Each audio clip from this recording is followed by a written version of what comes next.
We are live, y'all. We've gone live on Facebook. Say hello to all our Facebook friends. Hello. Hi, Facebook. Aloha, aloha. This is very exciting. I love all of the new haircuts. And at this time, we will be going live on Zoom.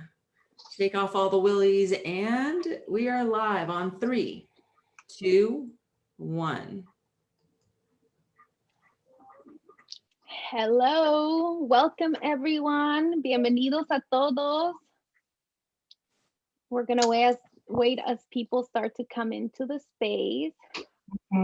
Welcome as everybody comes.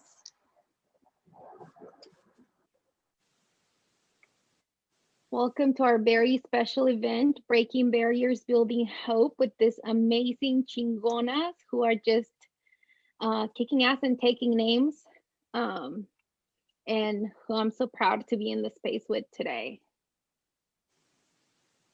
Hello, everybody.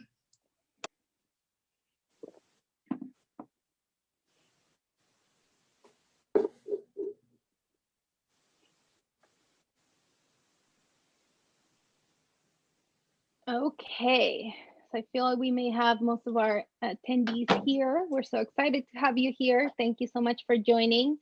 At this point, I'm going to quickly turn it over to Ana Huerta to tell us a little bit about how interpreting in Spanish will be. Oh, or Jasmine.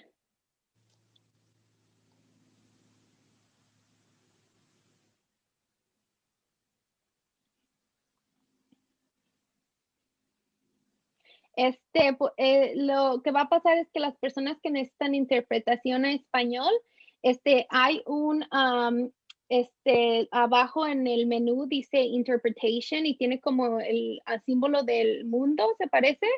Y si le hacen clic ahí, van a ver que está off English and Spanish. Y si quieren el español, pónganle ahí en español y ya van a escuchar la voz de Jasmine.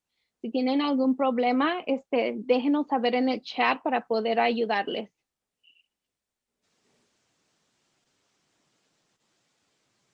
Awesome. Okay. So now that we've done that, Amy, do you want to introduce what we're here to do today? I would. Thank you, Ana. Welcome to everybody out in Zoom land, and thank you for coming tonight. My name is Amy Windsor, and I'm the publisher of the Sonoma County Gazette. I look forward to the day when I can actually address all of you in person, face-to-face, and not through a screen. This isn't really my natural preferred form of media. For those of you who know me, writing is. But I'm really honored and proud to be the publisher of your Sonoma County newspaper, providing the platform for tonight's virtual conversation on social justice. For 2 decades, the Sonoma County Gazette has been dedicated to building community right here. It's been the mantra since the day it was founded by the former publisher Vesta Copestakes. Since I've been lucky enough to take over this publication just 6 months ago, I've been working to live by the Gazette's mantra day in and day out, and not just talking the talk, but really walking the walk too. For me, that means creating a newspaper that continues to build an inclusive community in a compassionate way. It means offering discourse backed by facts and logic and not just inflamed passion, which we have a lot of here. We're really passionate in Sonoma County. And so that means when we walk away from conversations, we feel listened to and we feel cared for. And so tonight, the Gazette partners with Ana Lugo from Equity First Consulting to bring the community this conversation, breaking barriers and building hopes. It's a conversation about walking the path of social justice. I'm really excited to partner with Ana and all these women. Ana is not only a columnist for the Gazette, but the true creative brains behind this conversation. And I'm excited to, yeah, go ahead, Ana, please take it away. Amy did amazing. So we will model for you what it means to be in this space today. And the first thing I want to say is my name is Ana Lugo, and I am the founder of Equity First Consulting. And I have to say to Amy, she's definitely, the way she sees herself is definitely not how she comes up. She was really nervous to speak. She's like, I'm a writer, I'm not a speaker. And I said, no, you can do this. And you've done a beautiful job. And I just want to, this is going to be a love fest. And this space is designed for us to be in community and to be in healing space with each other. And I just want to say to Amy, thank you so much. I came to Amy with this crazy idea of, I wanted to speak to women of color about what it means to be leaders in this community and walk the path to justice and what that does to, what that means for us and also the cost that it has for us. And as a white ally, she was all for it. She fought for it. And here we are today. And she's just, I just want to say thank you so much. And that really sets us up for what we're here to do today. I want to start by telling you what it means to be in community and what breaking barriers and building hope is and what our intent is today.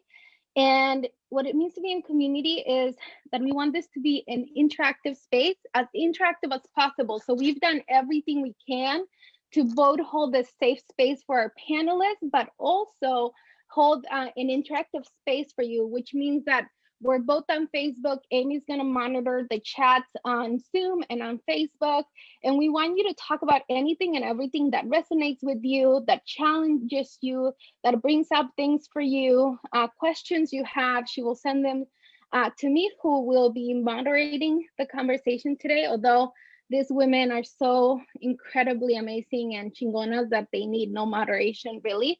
I'm just here to ask all the questions that I wish somebody had answered for me when I was in my early 20s and even late 20s. And as I was looking to create change in systems that can be so violent for women of color, and not having other women of color there to hold my hand and to hold me and to say that it was going to be okay. So as I said, this is really going to be a healing space, and you can already tell because I'm already getting emotional. So we wanted to be safe for our panelists to be themselves, and we also wanted to be safe for you, but we wanted to be super interactive. So go ahead and send your love in the chat. Tell us how you're feeling. Ask questions. And also with that, to be in community, we have to agree to some things. And so I want us to agree to be loving, to be respectful of each other, to be curious, to be in healing space with each other, right? To live in the both and world. How does that sound, yo? Yeah? I see the amazing women here. Give me a thumbs up. Feel free to do a thumbs up on the chat also. And breaking barriers and building hope is really a space to center the voices of women of color. And with that, I want to take a moment to honor the amazing women in our communities and also grieve the violence against Brown and Black women. And today we are grieving with our Asian brothers and sisters. And I'd like to take a moment of silence.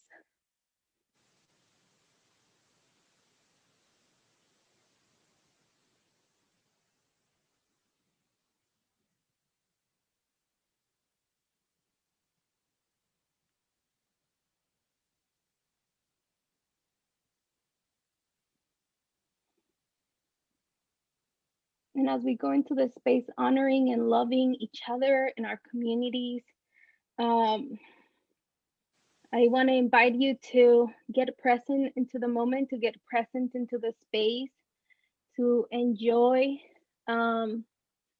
this space with each other and with us, and with your families. I hope that you have also your families, your little ones.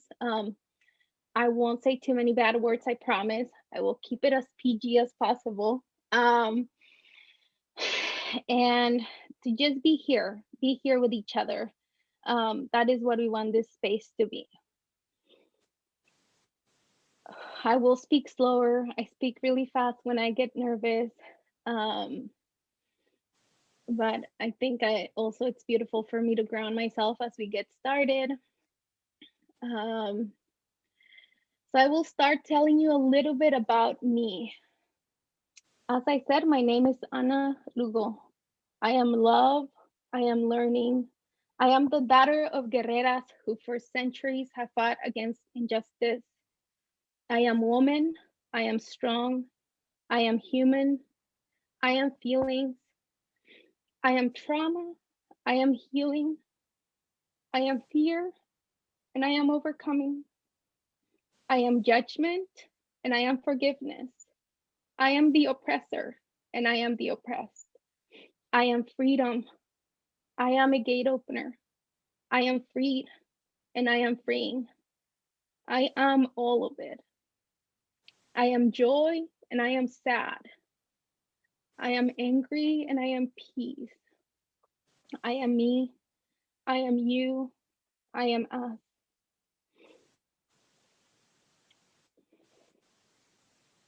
And I want to say a little bit about the amazing women in this space. I want to start with Isoke. Isoke holds the title of Maven of Transformative Learning at Glide Center for Social Justice and leads its summer internship program, Emerging Leaders. For over 25 years, Isoke has worked with hundreds of groups throughout the United States, supporting them to appreciate and engage difference. In her work, Isoke draws on indigenous African concepts such as soul force, personalism, and vitalism as ways of engaging and integrating learning. She has devoted her life to the work of unlearning oppression and illuminating the power at the intersection of spirit and culture. Welcome, Isoke. Thank you, Ana. Martina. Martina is the mom of 3 young people now, and a wife. Beyond being a mother and a wife, she is a college student and a cultural representative of the tribe, the Kashaya band of Pomo Indians of Stewarts Point Rancheria. Her passion is living and learning all that she can about her people and culture. Welcome, Martina. And my dearest Alegría. She spent her career in public interest and public service. And some may ask why. She may answer that question for you today. In September 2020, the Sonoma County Board of Supervisors appointed Alegría to lead the Office of Equity. Quite a job. She serves on multiple boards, including the Santa Rosa City Schools Board and Dolores Huerta Foundation. Alegría identifies as Chicana and recognizes, embraces, and celebrates her responsibility to contribute meaningfully to public service, social justice, and equity. Welcome, Alegría. Thank you. So if this tells you anything, it is that it is truly an honor for us to be in this space with these 3 amazing women. And I want to get us started. I want to talk about the world we're living today, the space we're living in today, these ongoing conversations about race and racism, right? The ways in which institutions are acknowledging movements such as Black Lives Matter, but at the same time continuing to oppress and create violence against Black and Brown people, right? The way in which organizations talk about the Me Too movement and women of color and supporting women of color, but then also continuing to further systems of oppression. So I ask you, and as we've seen the violence, the racism in this country, the overt racism and the license that people think they have now to hurt and harm people of color. So we have all of that. It's huge. And we're seeing so many beautiful movements and people fighting for justice. So I ask you, what does it mean to be a woman of color, a leader, and a justice warrior?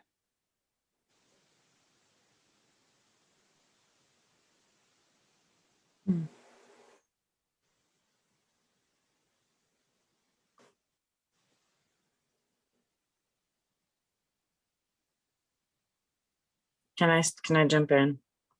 Go for it. Please.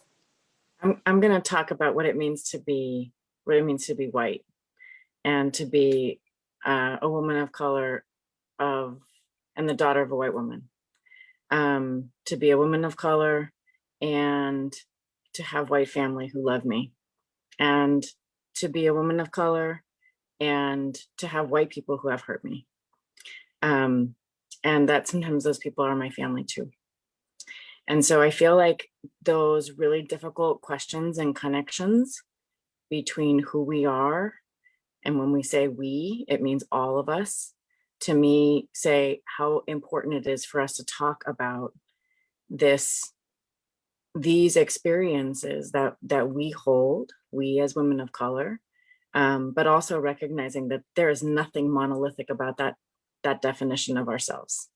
And that, as you started, Anna, I think with your really beautiful and powerful words about the paradoxes that exist in each and every one of us as individuals, that we can hold all of those things, for me is that is what it means to be awake and to be a woman of color in America right now, is to be able to hold space for all of those things at once. And sometimes that just feels like too much. And sometimes it feels like such a gift to have such big arms, to have so much space inside of ourselves to hold that space. So yeah, I'll leave it there.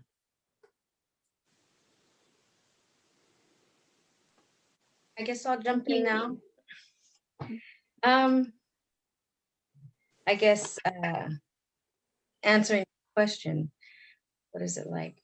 Well, I live in a world where what Native people call living in two worlds. We live in the world of our culture, traditions, religious ways of our people, and that is beautiful. It when we have ceremony, it's so beautiful. We don't want it to end, but then it does have to end, and we have to get back to the hustle and bustle of everyday life. And that means not just working or going out into society. It means that we are going to open ourselves up to the things that come against us. And a lot of the times that is negativity and just different races coming against us, and it's difficult, because then we have to end everything that we were doing in our ceremonies, hold our culture within us, inside of us, and walk around like a shell, on a hard shell on the outside, just trying to live our life and be able to get through the day, and praying as we go, hoping that we don't come up against racism today. Like today I had a beautiful day. Who knows how the evening will go if I go to the store or something, it always happens that way. It's difficult to raise your children in a society like that. In your home, they're safe. In your community, they're safe. They know who they are. They're powerful. They come from 10,000 generations of strength, resilience, and love, and understanding, teaching, and learning. And as soon as they walk out of their community, they become this target. And it's difficult, and it's hard. And how do we face that? We face that by teaching them who they are in this world, and that they're mighty and they're powerful, so mighty that other people want to be them. Other people want to take what they have. That's how mighty and that's how beautiful and powerful they are. That they're a shining light that people want to, smudge out, and in the same turn, you teach them that's power. That's mighty, that's resilience, that's kindness, and that's love. It's teaching and learning, and it's a beautiful thing if you look at it in a beautiful way. But at the same time, it's scary for our families, it's scary for ourselves, it's scary for our children. So I guess in that way, it's just, you have to power through and remember where you come from.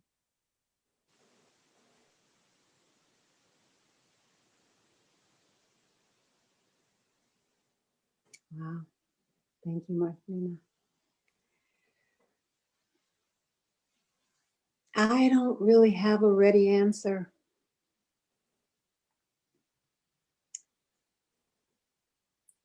I think in so many ways, being a woman of color is like being a woman of any color. I think being a person of color is like being any other person. You know, I have a Christian or Christianized conceptualization about why we're here and what we're here for. Mm. And then I have a new and emerging metaphysical perspective that reframes what the church taught. And it's far more complex. It's far more hope inducing than what I learned.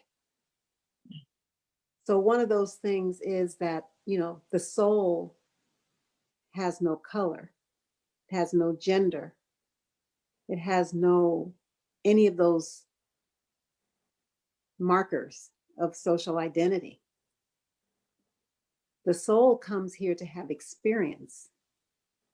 And we have many experiences. There was a moment when I had a dream or a vision or something of myself as a white man on a horse, like in feudal age time, bearing down on a village of children and women and people who were lame and old. And I did not care. I was on a mission. I don't know what my mission was, but I was on a mission. And I didn't care if my horse trampled. I didn't care what happened. I was doing what I came to do. And I was, you know, so I'm like, whoa, what if I haven't always been this Black, female, fat, lesbian, raised poor, all those identities? What if I've been a slave owner? What if I've been a priest who, whatever, like, so for some reason, when I think about it that way, it gives me, I can breathe better for some reason, because I don't keep looking at this shouldn't be this way. Of course it shouldn't be this way. Of course, right? That's the kind of the, what do you call that? The sorry, that's the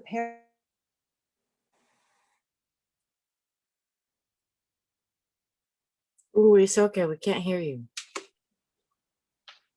I think you may have muted yourself, Isoke. Isoke. Oh no. Hold on. I'm gonna try to chat. Yeah, chat. Send her a message.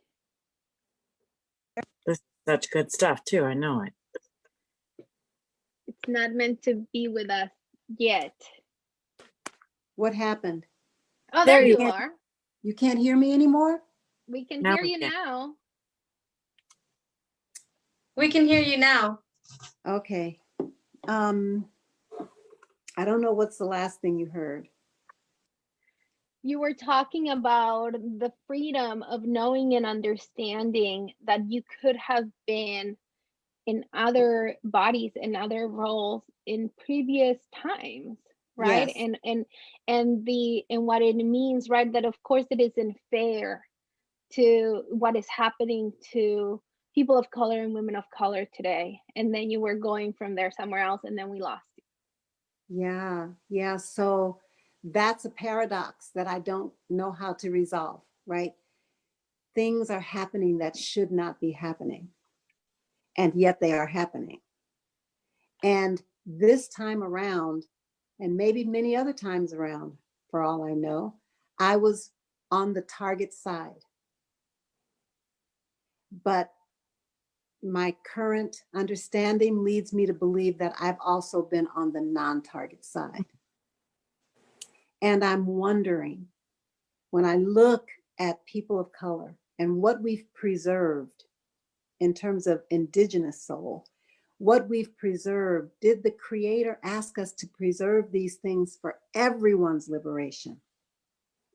Even the ones who reject our medicine, who actually want to snuff out our medicine. Are we actually here nonetheless to bring that medicine into the world for everyone's liberation? For some reason, that's an easier story for me to live with than one in which it just looks like abusers of power just get away with it, get away with it, get away with it, and nothing changes. You know, Isoke, this makes me think of what I have always felt in my heart, which is that I am no less than anybody else, right? And the hardship that that has brought into my life, because so many people have worked so hard to dim my light and to tell me, right? And to try and get me to believe that I am less than others, that my gender, that my skin color, and even within my own culture, right? This idea that being darker skin makes you less than or bad, right? This anti-Blackness sentiment that many of our cultures experience too due to white supremacy. And knowing and understanding that none of that makes us any less than who we are, right? That it is our actions that decide whether we choose to hurt or heal the world that we walk through. And also the hardship that brings in institutions and systems when you work for, you know, white supremacist organizations, right? And organizations that uphold white supremacist values and behaviors, and how lonely that can feel and how hurtful and damaging. And so, Alegría, I just get really curious about you working in government. And I mean, some of us may say the belly of the beast, right? Like the mother of all mothers of white supremacist systems, and how you protect yourself, how you keep yourself in a healing space, or what is the cost to you to be in that space, right? Because we always talk about like some people are meant to be on the outside, some people are on the inside. And we've also seen many souls get lost on the inside because they start to believe and internalize all of that hatred that comes with working there. So how do you keep yourself you? That's such a good question, Anna. I feel like I've been in the belly of the beast since the time that I can remember, for as long as I can remember, right?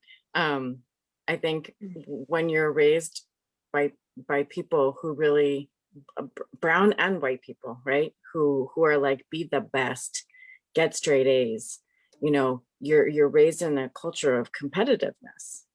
And for a long time, the way that I survived in that culture, right, whether you're brown or you're white, was to win. And I thought that was going to be kind of what would save me, would be to be the best, right? To be the fastest, to be the smartest, to be whatever it was that would keep me kind of unscathed and not pulled down by what people were trying to tell me I was, because I was poor and because I was brown. And so for a long time, that's what I did, right? I was the best. I was the brightest. I went to Yale. I was a 2-time All-American. I was, it's like all of those things. And I feel like it's only now as I come into my own and into my own definitions of what is beautiful and what is right for me and for my family, do the things that, really kind of like hold me close and make me feel really safe and celebrated and not in any sort of competition, has been returning to traditions that people have tried really hard to pry away from us. And so, I think about, for a long time, I was on my own in a world. I didn't fit in any one characterization of who I was or what I was supposed to be. I was just making it every single step that I took by myself.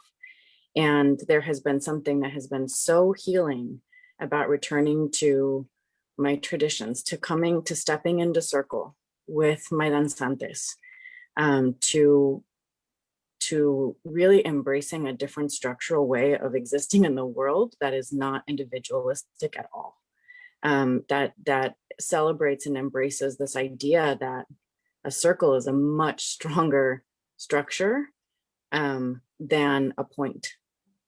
It doesn't matter if you're the point on the top of something, you're still just a point.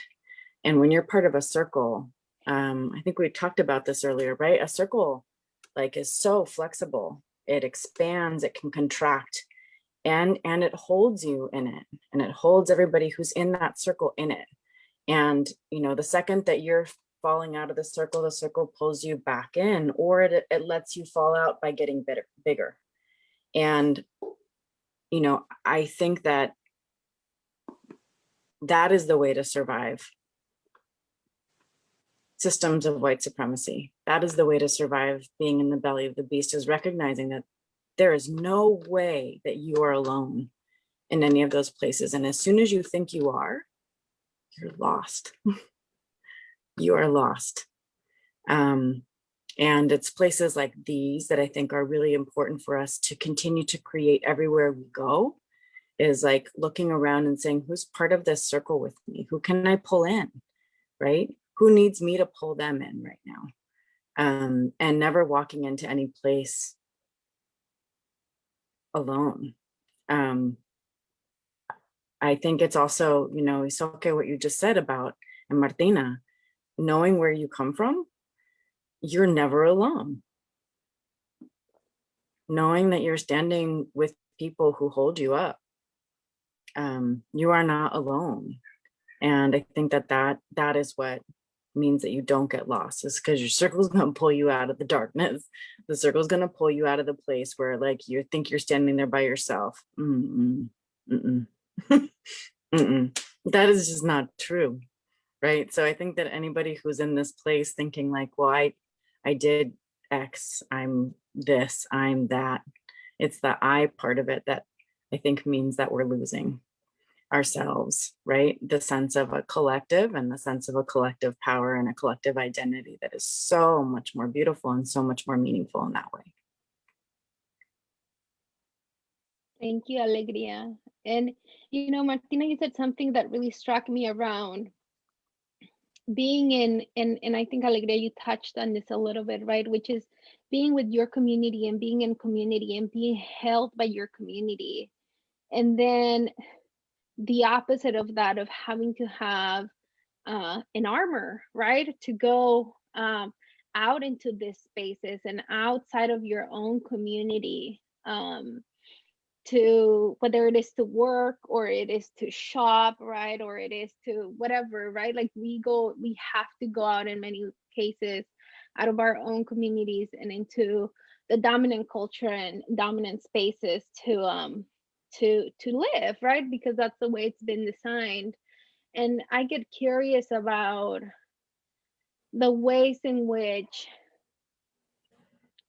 we show up in the world that can keep us protected, but also keep us almost like soft on the inside, right? And I wonder, Martina, if you're able to speak a little bit more about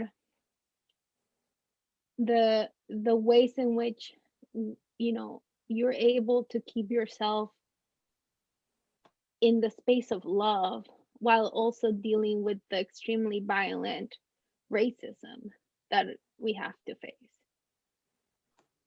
Yes.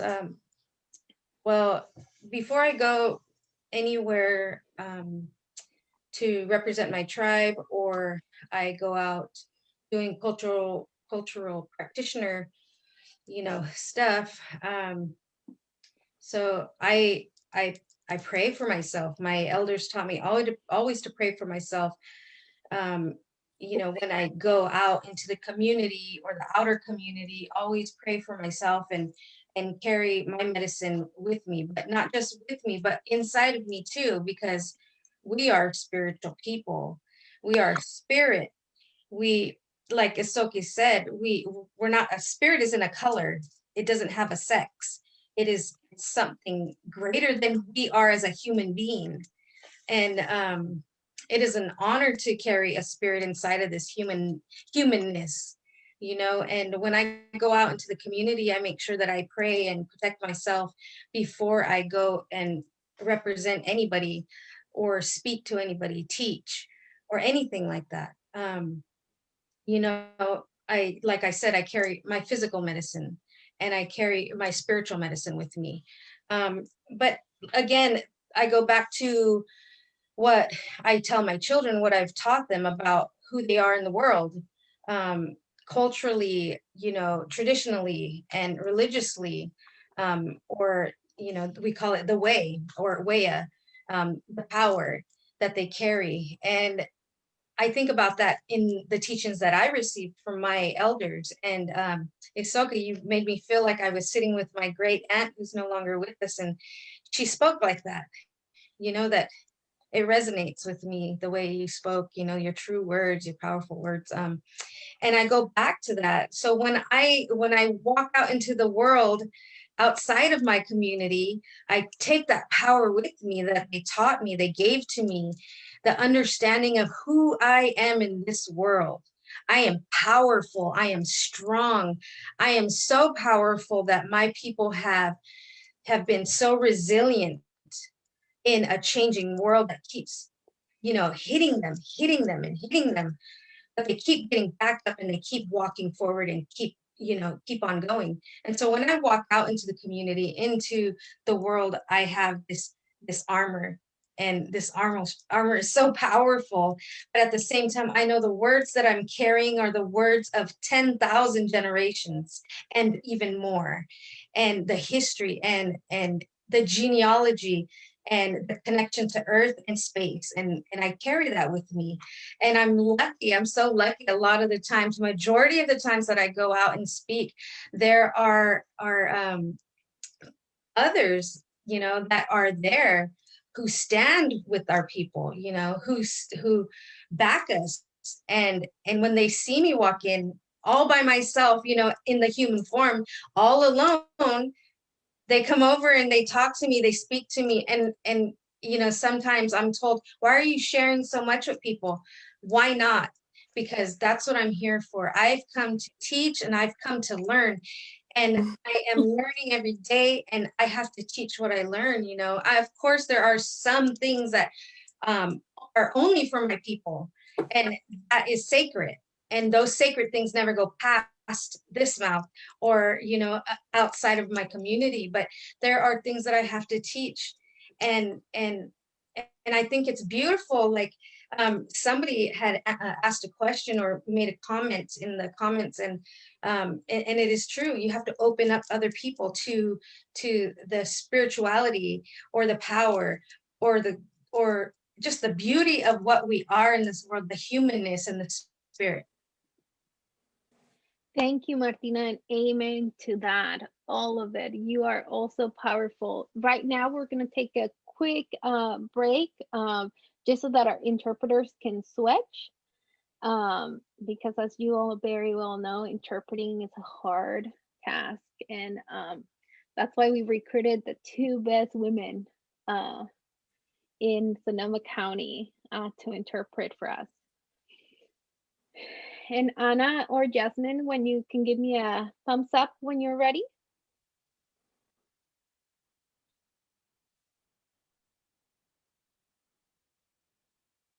Awesome. Thank you so much. And again, I want to thank Anna and Jasmine for doing this amazing job and the hard work of interpreting so that our Spanish speaking people can have access to this program also. Quiero decir gracias a Ana y a Jasmine por interpretar y para que todas las personas que hablan español también puedan tener acceso a este programa.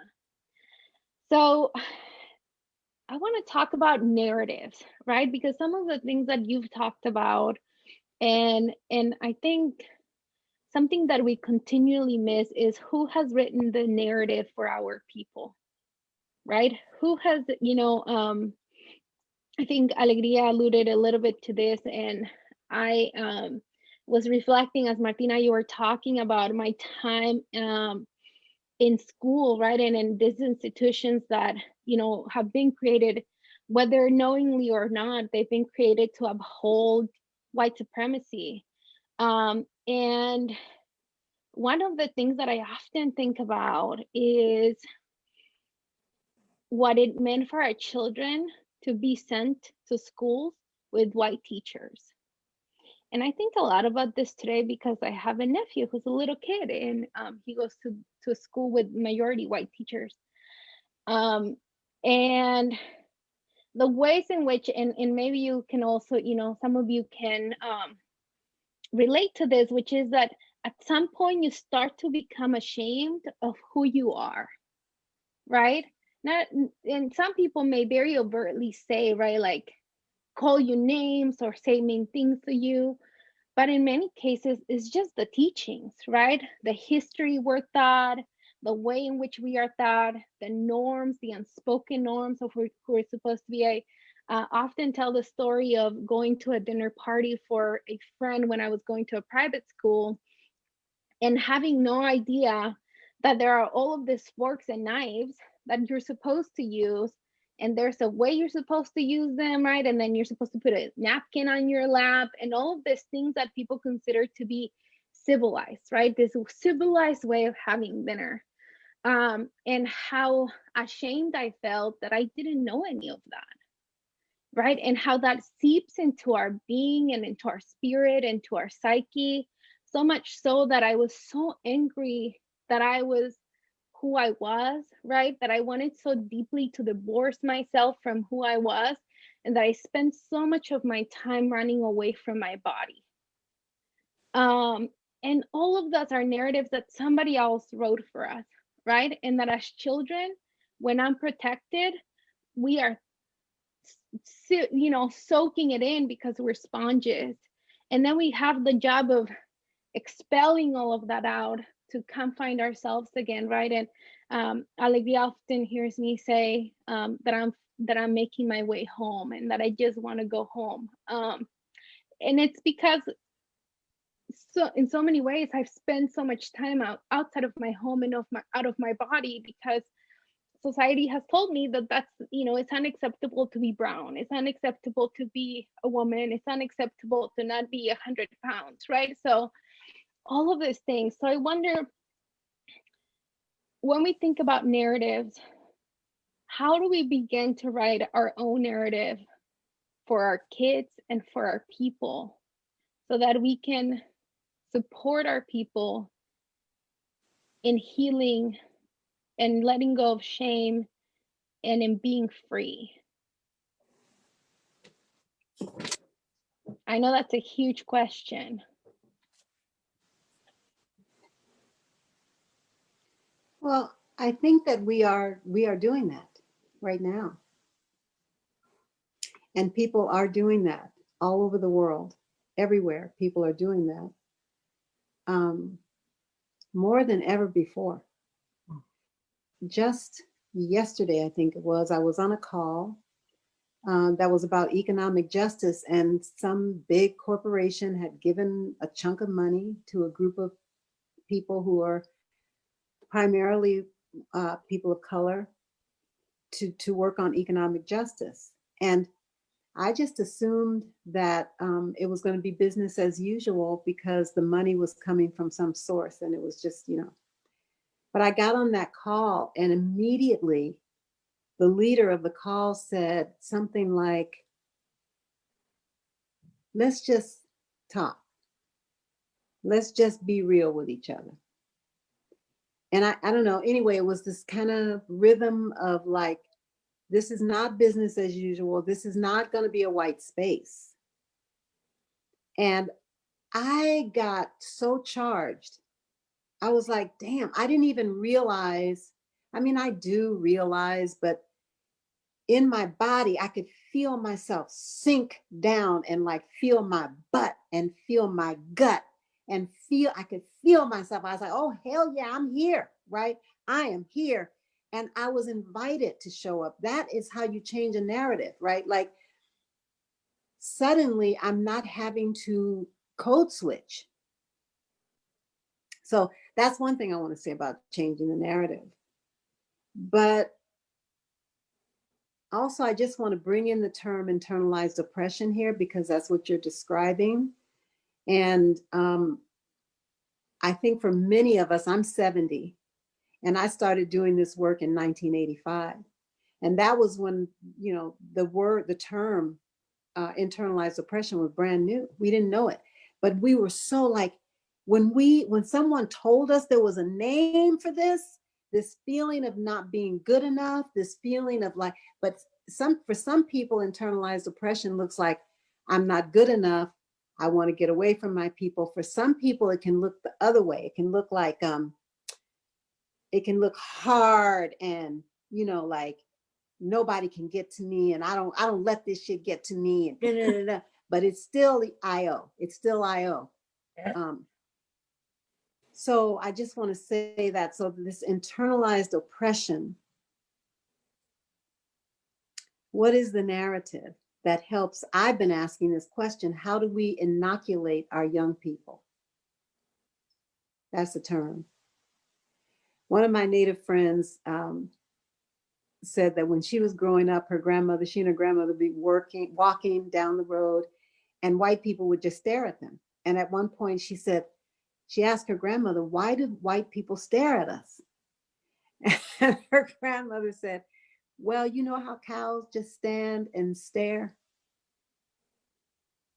You know, that's why they do it. That's just like cows stare. It's like, I don't know. It doesn't seem very fair, very nice, but it was like when you're talking to a little kid, what can you tell them, right? And she could relate to this. Oh, I see. Like that's the kind of creatures they are. They stare. I'm hoping that we can come up with some narratives that don't denigrate anyone, right?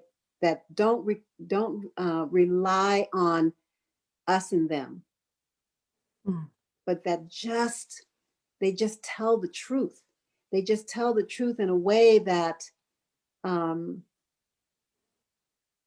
here's what I would say.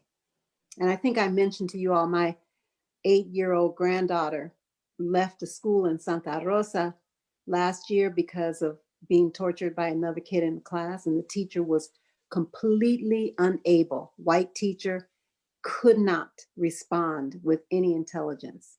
It was a disaster. So when I think about this, I think about this granddaughter and what I want to say to her. And what I want to say to her is that you chose to come here and be here at this time. You are this powerful being. You look like you're only 8 years old, and you have only had 8 years on the planet this time, but you are old as the stars, and you know things. And you came here to bring your unique medicine here. Some people will want your medicine and some people will not. But that does not change the fact that you are this magnificent being who brought medicine to this planet. And the most important thing for you to do is to not let anyone convince you otherwise. Look at you. Look at how you dance. Look at how imaginative you are. Look at how you bring people together. That is who you are. Anything that they try to make you think about yourself, it's just their confusion. It's their refusal to take the medicine you came here to give. That's their choice. This is a free will zone we live in here. Maybe next time around, they'll take your medicine. Maybe next time around. But for now, don't concentrate on them. Don't waste one moment of your energy worrying about them not accepting you. Because what they're not accepting is God. What they're not accepting is sainthood. To live in this skin color, to live in this legacy, you have to be a saint. I call my kids Saint Jamal. That's my son. Saint Alexis. That's my granddaughter. Saint. I want to start calling y'all Saint. Saint Martina. What is a saint except someone who continues to love in the face of hatred and violence and repression? That's a saint. You guys are saints. And so am I. Okay, I'll stop there. My cousin comes through, my grandmother comes through, everybody like, okay, y'all get back. Get back a little bit. Give me a little room here. Oh, it's so amazing. Yo, just for everyone who's, just has so many beautiful message on the chat and just feeling the power of this space and being in community with each other in this moment. And I don't know about y'all, but I just feel so good inside, so much joy and so much beauty. Thank you, Santa Ana. Thank you, Santa Isoke. So how do we write a new narrative for our kids? Isoke's told us so many beautiful things about how she writes a new narrative for her children and the next generation. How do we do the same? Especially, I can only speak for many experiences within the Latino community, but also just like our children not wanting to speak Spanish anymore, feeling ashamed that they know a different language rather than empowered that they know a different language. And it's like, how do we wrap them in this cloak of love and empowerment and healing, and in a system that tears them down? And I know, Alegría, you're on the school board, and Martina, you're a representative, cultural representative for your tribe. I just wonder, like, how do we do this? How do we write a new narrative together? One of the things that we talked about as we were prepping for this conversation that I have carried with me for like days, just resonating in my body, is this whole idea that, the anger that we feel at the injustice and the inhumanity that is shown towards our people, right? And there are days that I spend with like anger that burns in my stomach. And I burn people around me with my anger. And I've had lots of experiences in my life with people who haven't been able to hold it, and more now experiences with people who teach me how to hold it. And so I feel like that lesson for our children who are going to feel angry, right? You feel angry, and then you can feel like shame as a result of feeling angry, for you don't fit in, right? Why are you doing this? This isn't fair, right? I think that's like my kids and me were like, what the hell? This is so wrong. Boom, right? Like, and then, so I feel like part of the narrative is like also teaching our kids and everybody around us that it's a normal human reaction to feel anger in the face of injustice and hurt, right? To then want to like do something back. And so I feel like part of the narrative that I really am learning and trying to share with my own kids as I learn it myself, which is, what do you do to then move into a space where you can say, this was wrong and this was not fair and this hurt and it was not right to hurt. It was not right to not see the stars and the, 10,000 generations in a child, right? That is at its core, that is like cruel and unjust. And then how do you move from a place that then lets that child express the anger, express the feeling of like, I don't want this to be shame. I don't want your anger to burn you up. I don't want it to turn, to something that doesn't ultimately feed you and build you back up. Because that we can also see, we have lots of experiences in our community about just seeing people be stuck in anger for a long time and not knowing how to move from that. And the self-destructive behavior that comes as a result of, justice and injustice and injustice and injustice, and then pain, and then oppression, and then physical violence. And like, it's hard not to get stuck there. And I feel like that's part of the narrative that we really need to talk about. What do we do? How do we change the narrative of like, she's just an angry brown or Black woman? This child is just angry and can't control their feelings. well, this child is being bullied and abused and harassed for being who she is. Like, she's allowed to be angry. What are you doing about changing the conditions that create her anger?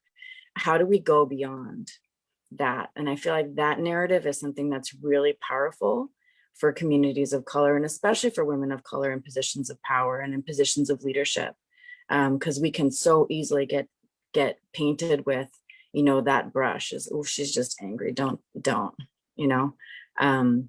So I feel like writing that chapter, Isoke, you were so powerful in this conversation with us earlier, just, you know, kind of saying, I'm here to hold that for you. And that felt like Savila on a burn for me. And, you know, it also struck me how rare it is to have somebody say, I'm going to hold your anger. It's okay that you're angry, instead of just pushing back. And so I feel like that's a really important piece of this narrative that will help us to get from injustice to healing, from injustice to, or, you know, from oppression to freedom.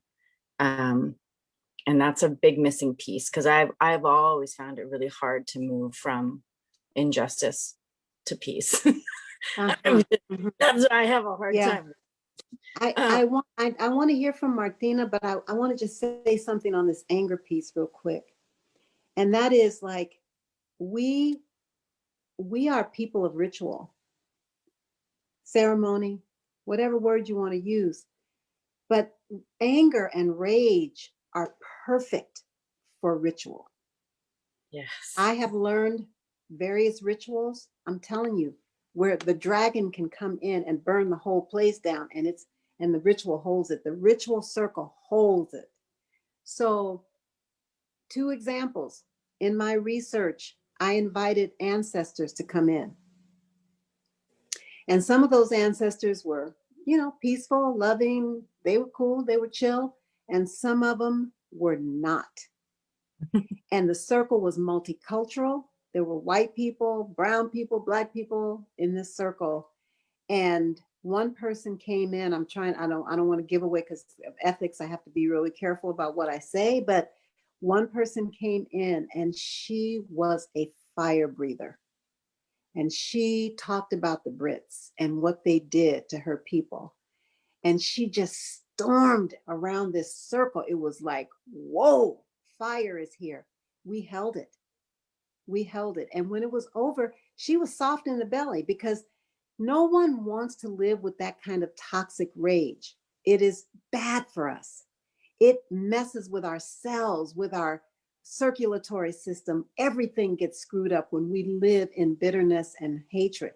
So nobody really wants to live there, but it needs to be expressed, right? So I think I mentioned to you all, impression without expression equals depression. So my desire is to help us create more and more rituals for that anger. And all the other feelings, the shame, the grief, the fear, the terror. We don't talk too much about terror, but a lot of us people of color walk around with a lot of terror, right? And then the last thing is an example. Someone I loved and admired deeply, another person of color, characterized me in a way in public that was very painful. And this was someone that I looked up to almost like a father figure. And then this person said, okay, I know I just gave you a big dose of poison. Let's, you can work with it with me on the phone, or you can work with it with your group. And I chose to work with my group. It was just a few of us women. My wife, who's of 33 years, has been around Blackness a lot. She's not Black, she's Portuguese, but she opened up ritual space immediately. We went into a room in our house where we do ritual, and she opened up ritual space immediately. And I was slumped down. I can't tell you, I was like a beat dog. I felt so bad. I felt so bad. And she came in, she rang the chimes. That's the signal. We're in ritual space. You don't know who might show up.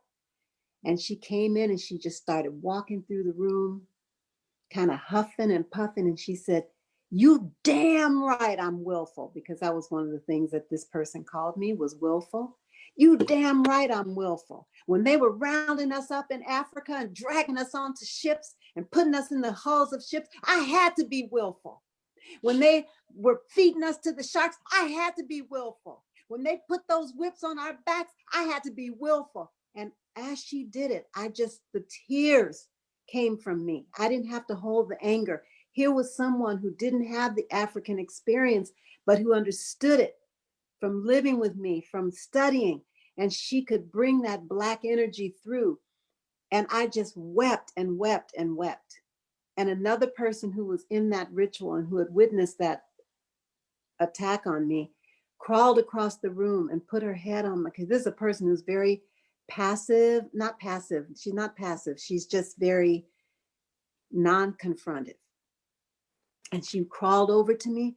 She put her head on my knee, and she's a white person. She put her head on my knee and looked up at me and said, "Teach me how to be willful. I don't know how to be willful." I was done. I was done. I was just wailing, because this was humanity here. This was, do you know what I'm saying? This was like my healing, their healing. So I want to shout out for the power of ritual and the necessity for ritual. All of our people always did it, but it's like you say, Alegría, it's been pried away from us, and we've been made to be ashamed of it. It's part of that internalized oppression. But yes, let's ritualize our rage, because it will morph into something very intelligent, you know. Thank you. So I guess I'll say this. How do we rewrite? We have to stand up for ourselves, have that voice, use our voice. We were born with the voice for a reason, and we have to teach our children and teach ourselves at sometimes how to use that voice. We need people to sometimes represent us, to come into the room powerful.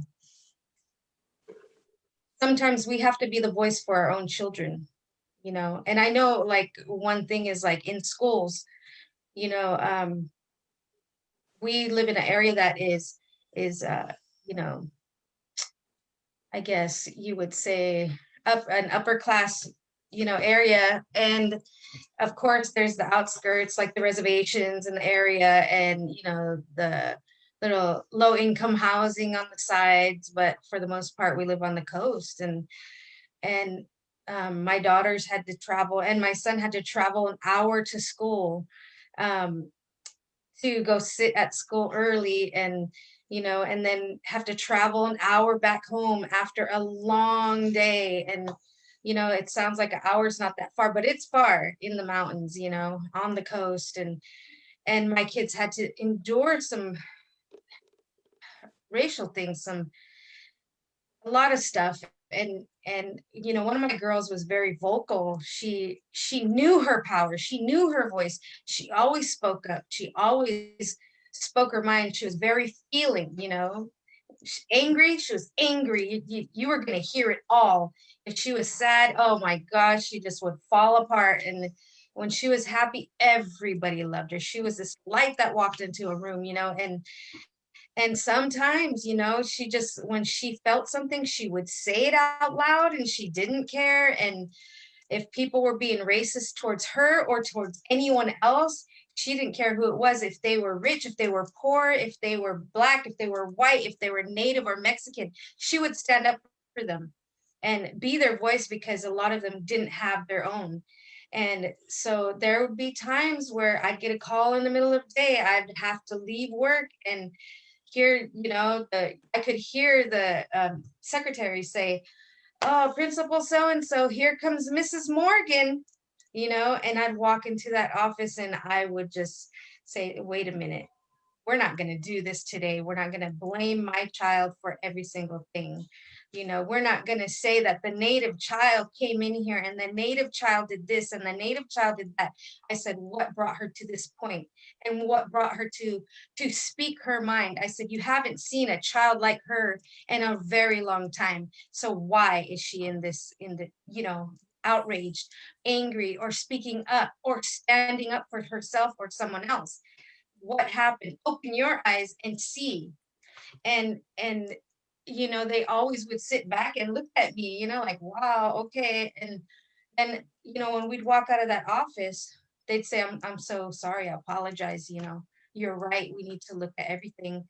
And I told them that, you know, we have to remember that we do not live in that old society. We're trying to break these chains of bondage. We're trying to break these chains that have been linked on us to teach us how to be and treat others.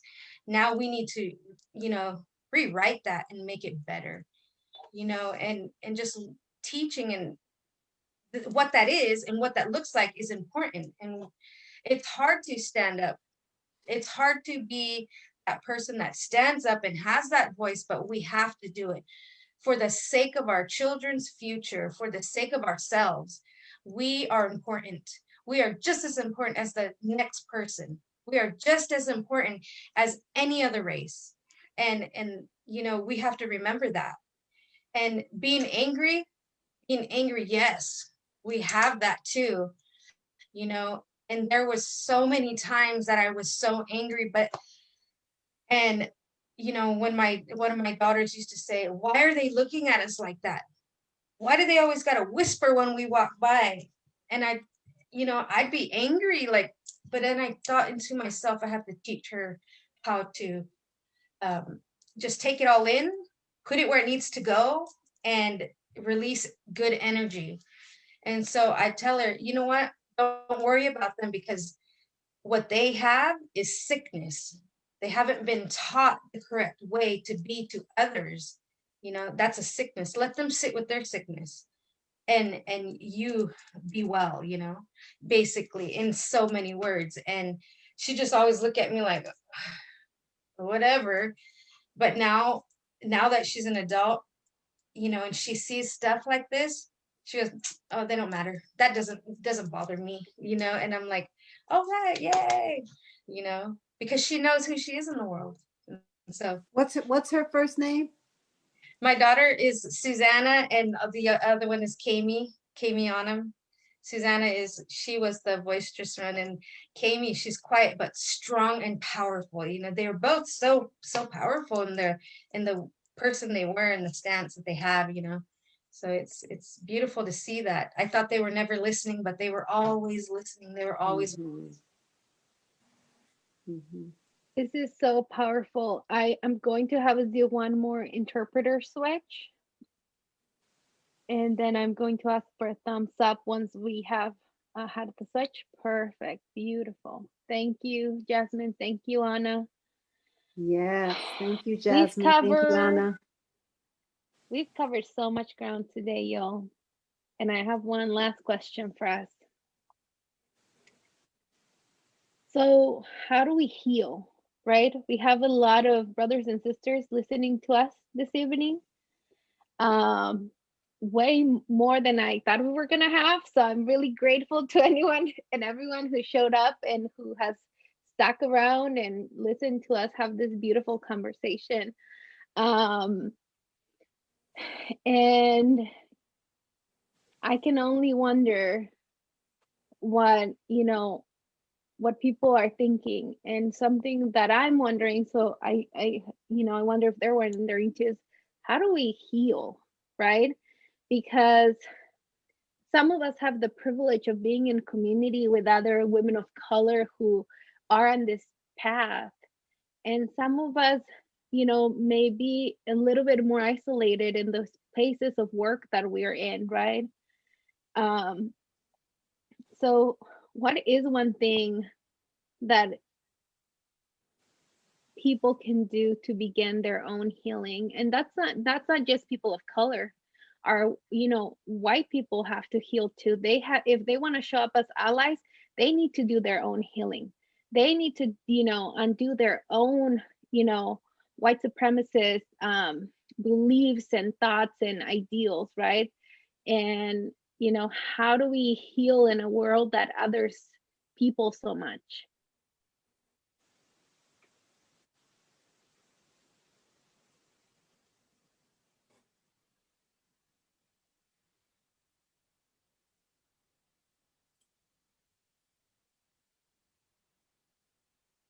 I think it starts by just naming it, that you have pain, that you've been hurt. That's hard, especially when you walk around with an armor on you that you've had to have. Isoke, when you said of course I was willful. It had to be, that just resonated so deeply with me. And so, I feel like being able to name it, and it's like what you teach a baby, right? You fell down, you're hurt, this hurts. It's okay to cry. It starts like that.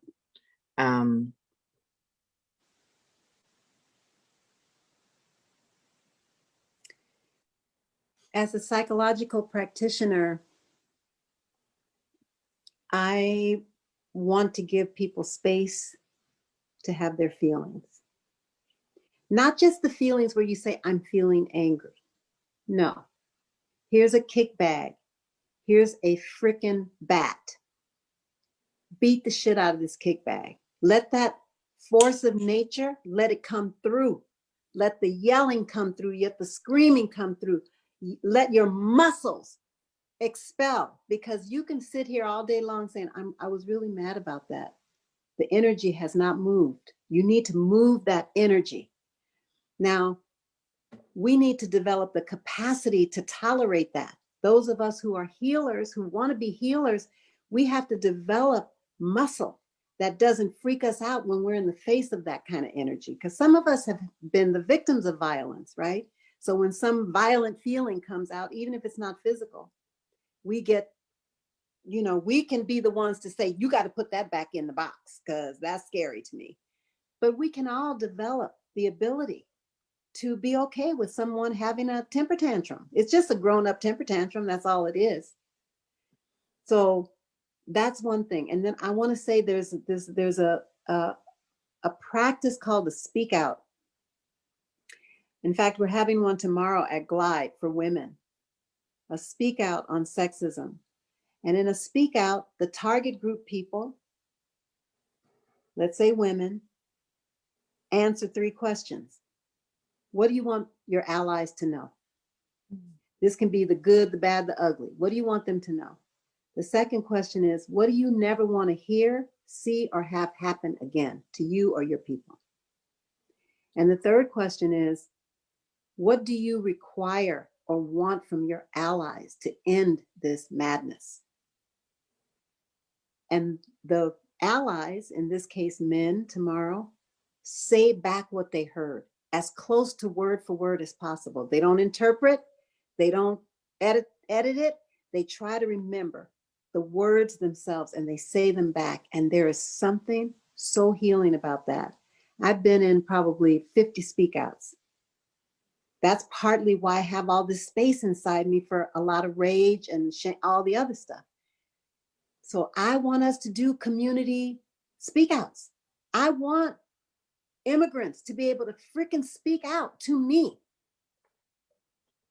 To say, I never want to see this again. I never want to hear this again. I want people to be able to speak out to me as an ally. And I want to be able to speak out to people. So those are two the speak out is a powerful, powerful tool if used with respect. And anybody who wants to learn it, I'm happy to teach it. You have to have a foundation. You can't just do it, right? You got to have certain agreements and all that kind of stuff. But that's one way to heal. And I'll just say, in closing to this, I lived in Grass Valley that was 99% white. And I went into a store one day, a craft store, and there were these watermelon wedges made of wood. and they had a little black face biting into the watermelon with these, you know, round eyes, with the whites showing. In other words, if you're young, you won't remember, but this is a favorite image of white supremacy, of Black people eating watermelon, you know, and looking like crazy. Like, it's totally embarrassing, horrible image. And I went into this store in my community and they have this shit in the store. I was so mad. I went home, I called one of my white allies and I said, I need you to give me 10 minutes. And she said, go for it. And I said, I hate white people. I hate white people. And I just started screaming and crying and telling her about this image in the store. And when I was done, I mean, I stopped a couple of times and she says, keep going, there's more, keep going. And I went in and did it some more.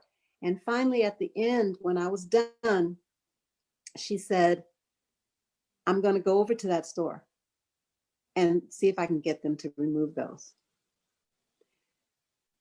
That was a great thing that she offered, but what was more important was that I had the room for a person who looked like the oppressor to invite me to have my feelings. So it's powerful. It's powerful. Allies have a lot of power and you could do a lot just by listening, just by saying your anger makes complete sense. Your anger is holy. And it's actually a miracle that y'all haven't burned this shit down to the ground long before now. So the least I can do is to hold your upset. The least I can do is hold your upset and treat it as the beautiful, holy thing that it is. And thank you for not blowing us up. Thank you for still smiling at us. Thank you for still being willing to have a conversation with us. Thank you for still treating our children as precious gifts. Thank you. Count the ways that you should thank us. So white people have a lot of power as allies, as do men, as do heterosexual people. All the non-target people have a lot of power to heal the isms.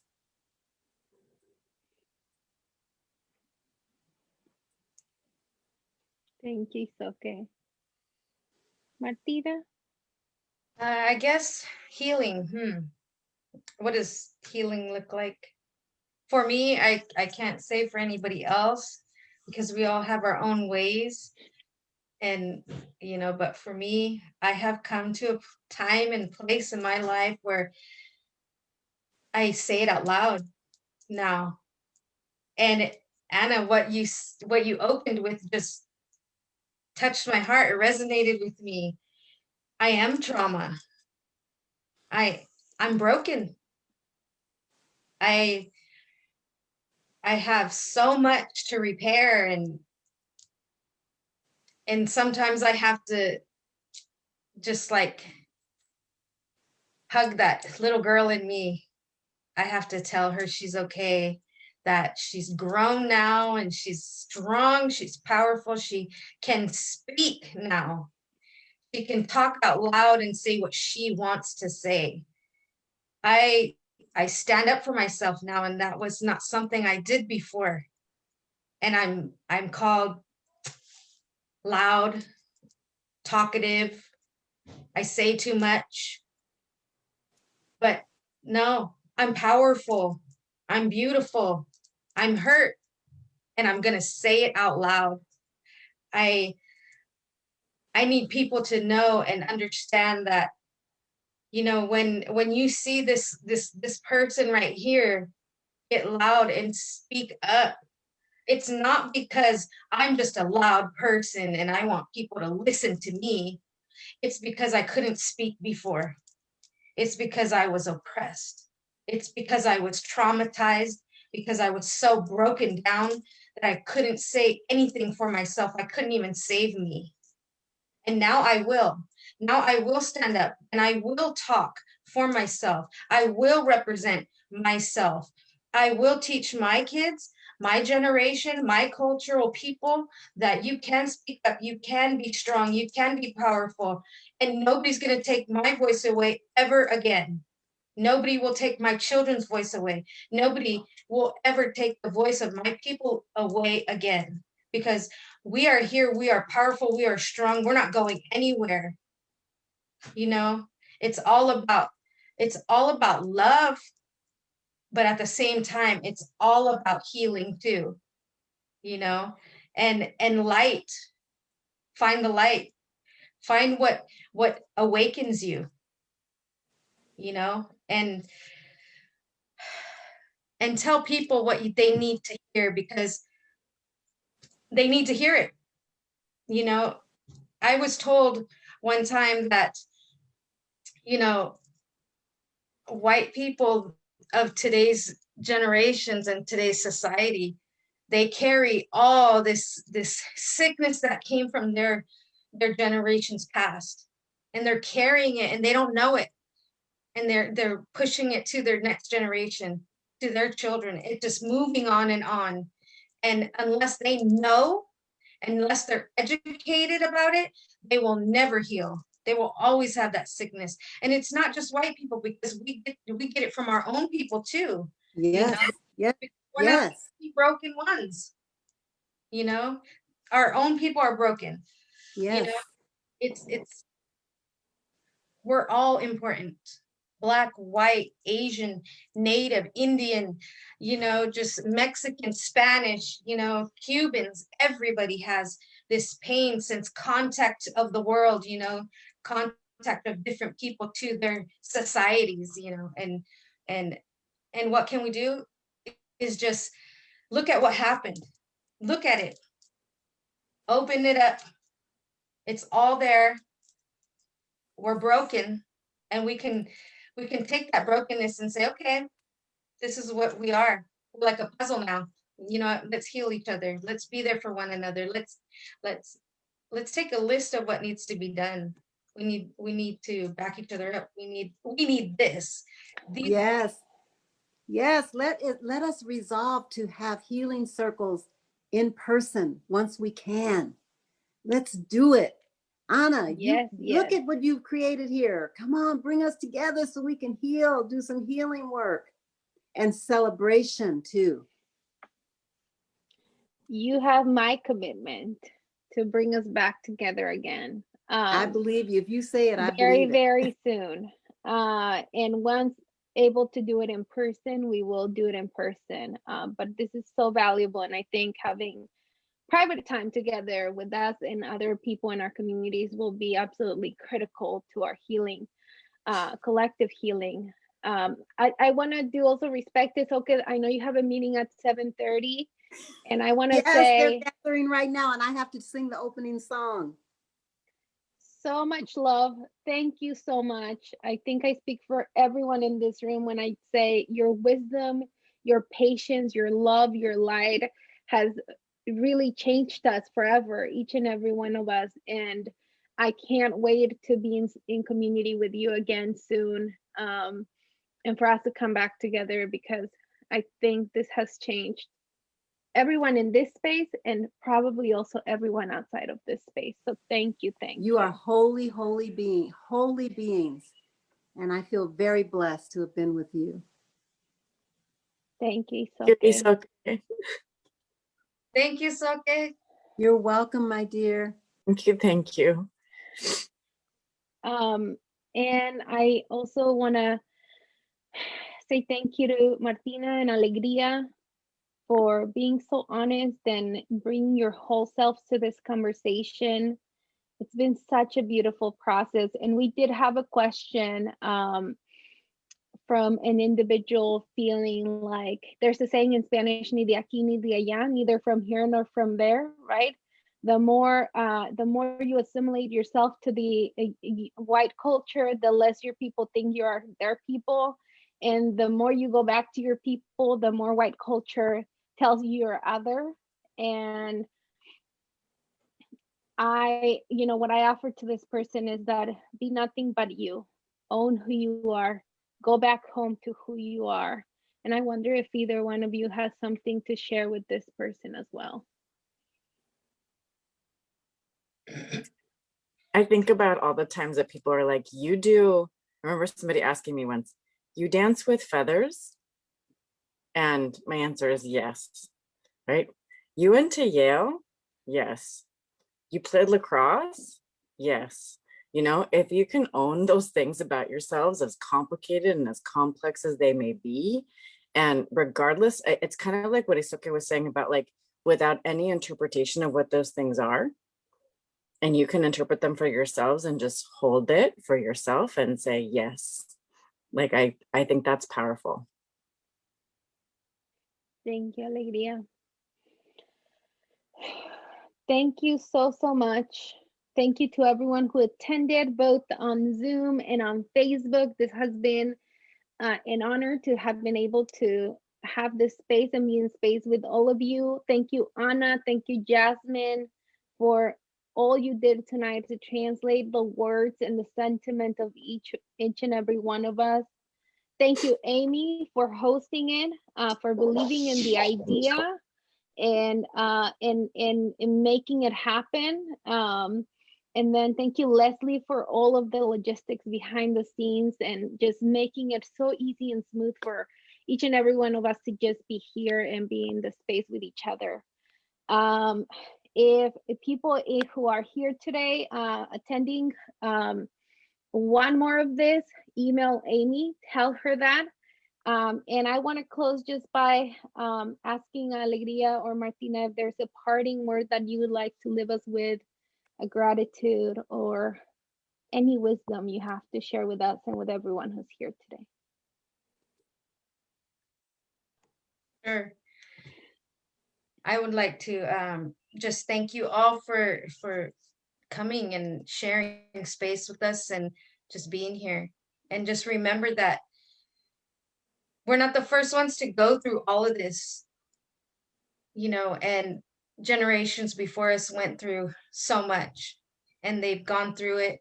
And this already happened. Everything else has already happened. So you've already gone through the fire and you've come out clean and you are powerful enough to do it. And just remember that you are strong. You come from 10,000 and more generations to get you to where you need to be. And so just remember the power you hold inside of you. Remember that this is just a human being. This is just a shell that your spirit is inside of, you know, and just remember that you're powerful. And this has already happened. So you've already done it. You're going to come out clean. Thank you, Martina. Alegría, any last parting words? I am inspired by the creation of new spaces. And I just want to thank you, Anna, for being so brave and like creating this new circle of people that I didn't know, but that I had such trust in my heart because I know you. And I feel like that's how we create these concentric rings of power. Martina, I just feel so lucky to have shared space with you and to have learned from you. And Isoke, you know, she's not here right now, but it just, these spaces feel so transformative every time they exist. And so I really want to challenge all of us to create them for each other in the future, because they do something, they're transformative. Thank you, Amy. Thank you, everyone, for attending this evening. Again, thank you, Anna, for your creativity, your courage tonight and throughout the past 4 weeks as we put this together. Thank you, Alegría, Isoke, Martina. Thank you, Jasmine and Anna, for your incredible interpretation. It really does take a community, and I'm so grateful for ours. Thank you, everyone. Have a great evening tonight. Thank you. Bye, everyone. Why are you loud?